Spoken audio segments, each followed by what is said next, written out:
At 7 p.m. on Friday evening, news broke that after discussions with King Charles, Prince Andrew would be giving up his royal title, the Duke of York, and his various honours. Yet more stories and allegations have circulated over the weekend, with further questions over Prince Andrew's conduct, the royal family's handling of the ongoing scandal, and emerging details from his accuser, the late Virginia Giuffre's memoir, which is out tomorrow. Virginia's brother is calling for Prince Andrew to have his prince title removed as well. So, has the royal family gone far enough, Janet? Well, you might ask why it's taken them so long to make this decision that they have. Because it doesn't matter which way Prince Andrew framed it in his statement, it's very much a decision that came from King Charles with consultation from Prince William. So I personally feel it took them a long time, and that delaying was damaging to them. And I also feel that in this week of all weeks, as King Charles goes to have a historic meeting with the Pope where they pray together, and an event that's of enormous significance, the timing could not be worse. Now, whether we can strip Prince Andrew of his prince title, as all the MPs and newspapers are demanding this morning, is another matter. Because actually, Parliament isn't empowered to do that. No. Because the title prince is a birthright, and the only way that it can be removed is through something called letters patent, which are the kind of documents that create knights and lords and everything else. And that particular power is only in the hands of the king. What I find interesting, though, is that in Prince William's most recent interview, which was for an American called Eugene Levy, The Reluctant Traveller, and it's being streamed now on Apple Plus. He didn't mince his words. He said, change is on my agenda. And he is not going to be overly radical, but he thinks that tradition has to be appropriate.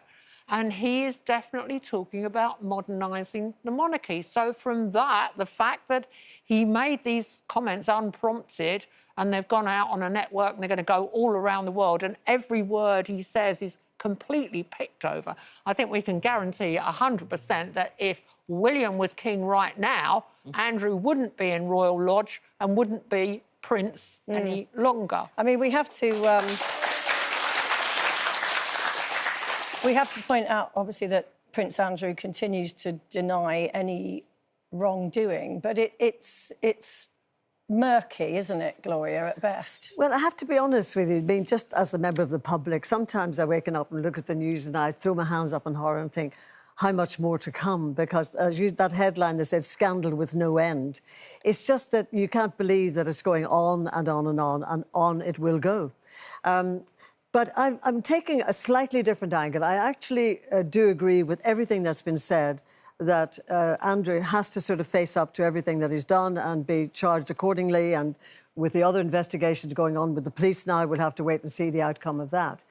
But I want to turn just my attention, I was thinking about it on the way into work today, of the King, really, because there's not a family in the country, I don't think, that hasn't had an issue within. So if we go to the human level, and, for example, I was thinking, I've got two wonderful sons, but let's say, for example, that one son did something horrific. Of course, I would think that he has to pay the price. But at the same time, underneath it all, in here, I would still love my son because I've given birth to him, etc. Now, it's a different case, of course, with King Charles. But you were talking about him going to see the Pope this week, and I was thinking that at a time when he's going through a lot of treatment himself and a lot of angst, I assume, he's got the anger, he's got the frustration, he's got the disappointment, he's got the embarrassment to deal with. And he is a human being. All right, he's our king, but he's a human being underneath it all. So I wonder how he is feeling with all of this stuff that's going on within the family. And I mean, I love the monarchy, so he has to do something to keep it afloat and to keep people on his side. But it's a big issue, and Sometimes my brain can't comprehend exactly what Andrew has done or is being accused of still. Well, I mean, the Met Police have investigated his activities with Epstein in London 3 times and opted not to do anything. So he's not actually under investigation at the moment. But there is that story today about... Yeah, but they are actively looking into allegations that he asked his taxpayer-funded bodyguard to investigate Virginia Jeffery after obtaining her date of birth and social security number. According to a leaked email, Andrew told a press secretary to dig up information on Virginia. So this could potentially mean that he faces a criminal investigation in the US for sharing her social security number without her consent. And crimes such as these can face up to 15 years in a US jail. Now, he would be the first member of the royal family to be investigated by the police for more than 20 years, if indeed that was to happen. Sure. I mean, I think, you know, I agree with everything that's been said so far. And if it was a normal, you reading out that, if it was a normal member of public, I think the treatment would be very different. And I think, you know, nobody should be above the law. The law is something that everybody should have to follow. And if it's set by the government or the establishment, then everybody should be adhering to it. And I just think that it's in order to... There's been a lot of trust that's been lost by the public because of all this scandal. Yeah, because, sorry to interrupt you, Brenda. I was just going to say, I think the trust was lost when we discovered that Prince Andrew had allegedly paid £12 million to someone he says he never met. And the thing that we need to also remember is somebody has lost their life over this. They took their life over this, regardless, allegedly, but, you know, there's a victim in this and there's that victim's family that are dealing and picking up the pieces.